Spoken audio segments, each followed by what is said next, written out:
बिस्मिल्लाहिर्रहमानिर्रहीम। अस्सलाम वालेकुम। तो कैसे हैं आप सब लोग? उम्मीद है कि आप सब खैरियत से होंगे। तो आज हम बनाने जा रहे हैं शामी कबाब। और ये शामी कबाब चिकन के शामी कबाब थे। ये मेरी अम्मी की तरफ भाभी बना रही थी, तो मैंने सोचा मैं इसकी वीडियो बना लेती हूँ। ये बहुत ज़्यादा रेशे वाले, ज़बरदस्त रेशे वाले शामी कबाब तैयार हो रहे हैं।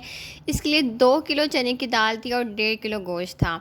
अब यहाँ पर ही साबुत गोल मिर्चों को भी अच्छे से वॉश कर लिया हुआ था। अब हमने एक कुकर ले लिया था। इसमें पहले हमने हाफ़ क्वांटिटी दाल की शामिल की थी, चने की दाल को। और ये चने की दाल को हमने 5 से 6 घंटे पहले भिगो दिया था।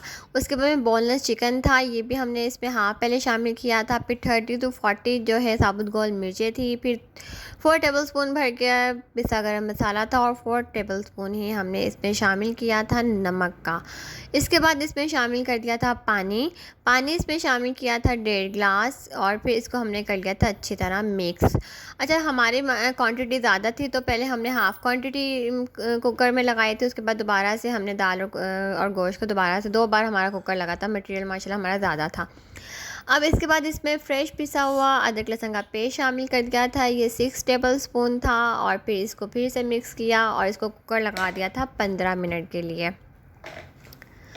15 मिनट के बाद हमारा परफेक्ट मटेरियल रेडी हो गया था। गोश्त अच्छे से गल गया था और दाल भी अच्छे से गल गई थी। उसके बाद गरम गरम हमने इस मटेरियल को पीस लेना है।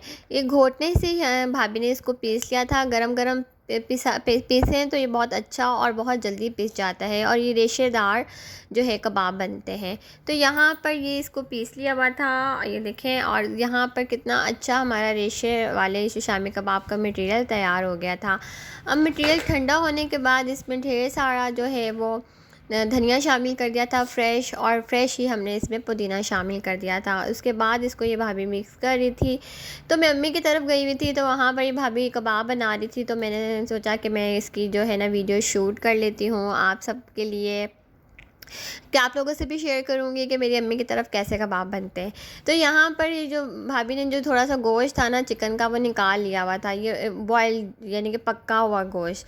इसके बाद इसको छोटे छोटे रेशे कर लिए थे इसके, फिर ये भी इसमें शामिल कर दिए थे। इससे जो है ना डबल रेशेदार जो है ना हमारे कबाब तैयार होते हैं और ये बहुत बहुत टेस्ट में मज़े के थे। अब यहाँ पर 1 किलो के करीब प्याज थी और इसमें से हरा प्याज दोनों शामिल थी।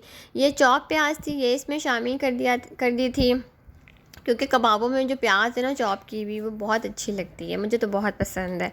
तो यहाँ पर देखिए हमारा जो सारा मटेरियल माशाल्लाह से रेडी हो गया था, अच्छी तरह मिक्स हो गया था। उसके बाद अब इसके शामी कबाब तैयार हो रहे थे। यहाँ पर अम्मी बॉल्स बनाई जा रही थी और फिर उसको भाभी जो है ना कबाबों का शेप देती जा रही थी। तो इस तरह से जल्दी जल्दी से हमारे कबाब जो है ना वो बनते जा रहे थे। देखिए अम्मी ने बॉल्स बना लिया और फिर भाभी ने इसको इस तरह से प्रेस करके हैंड से तो इसकी टिक्की की इसको शेप दे दिया था, देती जा रही थी। तो यहाँ हमारे कबाब जो है वो रेडी होते जा रहे थे। अम्मी बॉल्स बनाती जा रही थी और भाभी इसको शेप देती जा रही थी शामी कबाब की।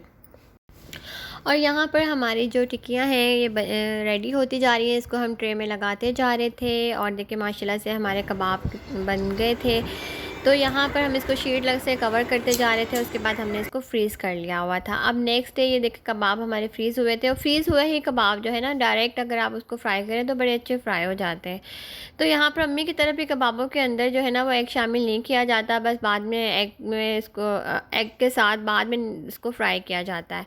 तो यहाँ पर देखिए प्यारे प्यारे से खूबसूरत से कबाब हमारे फ्राई होते जा रहे थे। और अब यकीन करें कि बहुत ही मज़े के बने थे। अगर आप लोगों को रेसिपी अच्छी लगी हो तो सेम या आप इस तरह से बनाएं तो आपके कबाब बहुत अच्छे बनेंगे। रेसिपी अच्छी लगी हो तो रेसिपी वीडियो को लाइक करेगा, चैनल को करिएगा सब्सक्राइब, और जो लोग मेरे चैनल पे नए हैं वो मेरे चैनल को सब्सक्राइब ज़रूर करिएगा।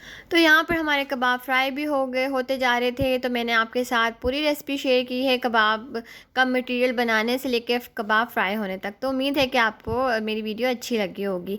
तो यहाँ पर इसी के साथ फिर मुझे इजाज़त दीजिएगा। अपना ढेर सारा ख्याल रखिएगा, दुआओं में याद रखिएगा। अल्लाह ताला हम सबको अपने हिफ्ज़ व अमान में रखे, बुरे लोगों से बुरी नज़रों से बचा के रखे, आमीन सुम्मा आमीन। और अल्लाह ताला सबके बच्चों को अपने हिफ्ज़ व अमान में रखे। बुलाते तो भी बुलाते दीजिएगा।